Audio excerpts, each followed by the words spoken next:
오늘은 저와 여러분 함께 에베소서 5장을 공부해 보겠습니다. 에베소 5장은 1절부터 21절까지 말씀인데 성도의 그리스도 안에서의 영적 생활, 즉 교회, 우리 공동체 교회가 그리스도 안에서 어떤 영적 생활을 하는 것이냐 하는 말씀을 구체적으로 말씀하고 있습니다. 첫 번째는 하나님을 본받으라.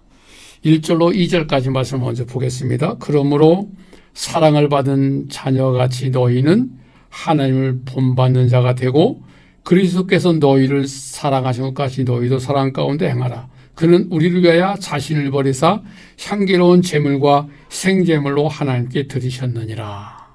그러므로 사랑받은 자녀같이 너희는 하나님을 본받는 자가 되고 그리스도께서 우리를 사랑하신 것 같이 너희도 뭐하라? 서로 사랑하라 거하라. 예수님께서 우리를 위하여 자신을 버리셨고 그래서 향기로운 제물이 되신 것처럼 그 하나님께 드린 것처럼 너희도 이 사실을 알고 영적 생활을 해라 라고 하는 말씀이에요. 그래서 사랑받은 자녀같이 너희는 하나님을 본받는 자가 되고 라고 말씀하는 거예요. 그 행동에 대해서 우리는 전에는 도표를 통해서 한번 잠시 볼게요. 도표를 한번 설명해 드릴게요. 전에는 너희가 어둠에 있었다. 음행하고 더럽고 탐욕하고 주주하고 어리석고 희롱하며 우상숭배와 헛된 말을 하고 어둠에 있었어요. 그 어둠에 있었던 결과가 하나님의 상속을 기업으로 받지도 못했고 하나님의 진노가 임해 있던 우리야. 근데 이랬던 우리들을 어떻게 했다고요? 예수님이 우리를 지극히 사랑하심으로 말미암아 그가 하나님의 값진 제물이 되셨고 우리를 그 값을 치르고 우리를 거기서 구하셨어요. 그래서 너희는 그러므로 성도의 거룩한 삶이 뭐냐면 탐욕이나 음행이나 온갖 더러움 그런 이름이라도 부르지 말아라. 그리고 너희는 말을 감사하는 말로 바꿔라. 이제는 너희는 왜 그러냐면 주 안에서 빛이기 때문에 그렇다. 이 말씀을 새기면서 에베소 5장 3절로 7절 말씀 읽어보겠습니다. 음행과 온갖 더러운 것과 탐욕은 너희 중에 그 이름절서 부르지 말라. 이는 성도에게 마땅한 바 아니라 누추함과 어리석은 말이나 희롱의 말이 마땅치 아니하니 오히려 감사하는 말 하라. 너희도 정녕 이것을 알거니와 음행하는 자나 더러운 자나 탐하는 자 곧 우상 숭배자는 다 그리스도와 하나님 나라의 기업을 얻지 못하리니 누구든지 헛된 말로 너희를 속이지 못하게 하라. 이로 말미암아 하나님의 진노가 불순종의 아들에게 임하나니 그러므로 그들과 함께 하는 자가 되지 말라. 그러므로 우리 예수 믿는 사람들은 예수 안에 성도는 지금부터 빛의 자녀처럼 행해야 된다. 그래서 5장 8절에 너희가 전에는 어둠이었더니 이제는 주 안에서 빛이라. 빛의 자녀들처럼 행하라. 빛의 자녀예요. 우리는 어둠에 있던 우리를 예수 그리스도께서 우리를 빛으로 일으키셨잖아요. 하나님의 영광의 자리에 우리 일으키셨잖아요. 우리 이 세상의 빛이란 말이에요. 빛은 뭘로 알냐? 저 사람이 빛의 자녀인가? 정말로 빛인가? 뭘로 열매로 알 수 있어요. 5장 10절로 14절 말씀 같이 읽어보겠습니다. 빛의 열매는 모든 착함과 의로움과 진실함에 있느니라. 주를 기쁘시게 할 것이 무엇인가 시험하여 보라. 너희는 열매 없는 어두움 일에 참여하지 말고 도리어 책망하라. 그들이 은밀에 행하는 것을 말하기도 부끄러운 것이니라. 그러나 책망받는 모든 것은 빛으로 말미암아 드러나나니 드러난 것마다 빛이니라. 그러므로 이르기를 잠자는 자여 깨어서 죽은 자들 가운데 일어나라. 그리스도께서 너에게 비추시라 하였느니라. 예수님께 기뻐하신 일이 뭘까요? 어두운 일에 참여하지 말고 어두움을 책망하고 은밀히 즉 어둠에 행하는 모든 일들을 버려야 돼. 왜냐하면 빛이 딱 오면 어둠 속에 있던 모든 행위가 드러나기 때문에. 그래서 우리는 빛의 자녀처럼 사는 거예요. 감추고 사는 게 아니라. 감출 수가 없어요. 어둠이. 빛을 쫙 비치면 어둠 속에 있던 것들이 보이잖아. 그 어둠 속에 있던 것들 우리는 다 버려야 된다. 그래서 우리는 지혜롭게 살자. 15절부터 18절까지입니다. 그런즉 너희가 이렇게 행할지니 자세히 주의하여 지혜 없는 자같이 하지 말고 오직 지혜 있는 자같이 하여 세월을 아끼라. 때가 악하니라. 그러므로 어리석은 자가 되지 말고 오직 주의 뜻이 무엇인가 이해하라. 술 취하지 말라. 이는 방탕한 것이 오직 성령으로 충만함을 받으라. 이 말씀을 도표로 한번 이해하겠습니다. 행동 지침, 세월을 아끼는 거예요. 예수님의 뜻을 이해하는 거예요.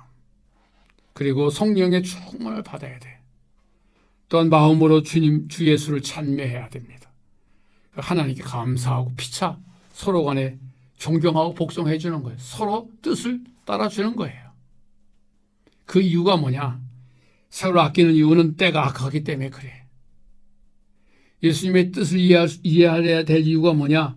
어리석은 자가 되지 않기 위해서.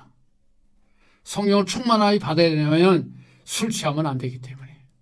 세상 술에 취해서 세상에 취하면 우린 방탕한 것이잖아요. 성령에 취해야지. 자, 주께 우리는 예수님께 참미 제사를 드려서 시와 참미와 신령한 노래로 서로 화답하는 거예요. 범사에 예수의 이름으로 하나님께 감사하고 피차 예수를 경외하는 마음으로 피차 형제를 경외하고 피차 형제에게 복종해주는, 서로가 존경해주는, 서로가 나보다 남을 높게 여겨주는 믿음의 삶이, 그것이 바로 열매다라고 말하는 거예요. 빛의 열매처럼 살아가는 삶이 되길 축복합니다. 그러기 위해서는 우리는 19절로 21절을 볼까요? 시와 찬송과 신령한 노래로 서로 화답하며 너희의 마음으로 주께 노래하며 찬송하며 범사에 우리 주 예수 그리스도의 이름으로 항상 아버지 하나님께 감사하며 그리스도를 경외함으로 피차 복종하라. 이게 신앙생활이에요. 영적 교제를 이루라. 서로 화답하라. 하나님을 경배하는 삶이 되게 하라. 주께 노래하며 영광의 찬양을 드려라. 범사에 감사하라. 그리고 교회 안에 서로 복종하고 서로 존경하라. 이 교회예요. 이런 아름다운 교회가 나를 통해서, 우리를 통해서 이루어지기를 간절히 소망합니다. 끝으로 오늘 예수 그리스도를 이는 가정생활에 대해 말씀하고 있어요. 개인 생활에서 교회가 만들어지면 이 교회가 공동체 역할을 하는 것이고, 공동체 역할을 하면서 어떻게 살라고 말씀드렸고, 지금은 그러면 너희는 가정에서는 어떻게 살아야 되느냐. 가정에서 먼저 부부간의 관계를 말씀해요. 5장 22절로 33절까지 길면 거기는 제가 설명하지 않아도 다 돼 있어요. 아내들이요, 남편에게 주께 복종하듯 하고 교회가 그리스도께 복종하듯이 남편은 아내가 모래가 되기 때문에 아내들이요, 남편에게 복종하라. 여러분 읽어보세요. 또 남편들에게 말합니다. 남편들이요, 아내를 사랑하라.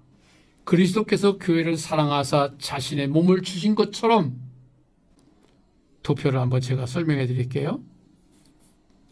아내들에게 또 남편들에게 거기 기록되어 있어요. 남편에게 복종하라.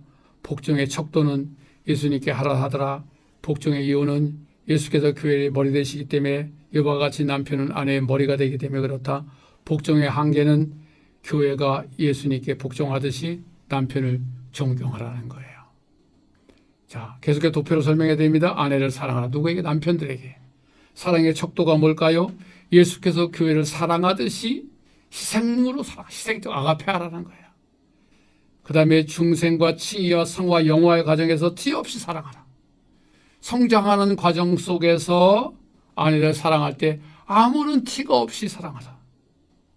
교회에서 예수께서 교회를 보양하듯이 남편은 아내를 보양할 책임이 있다.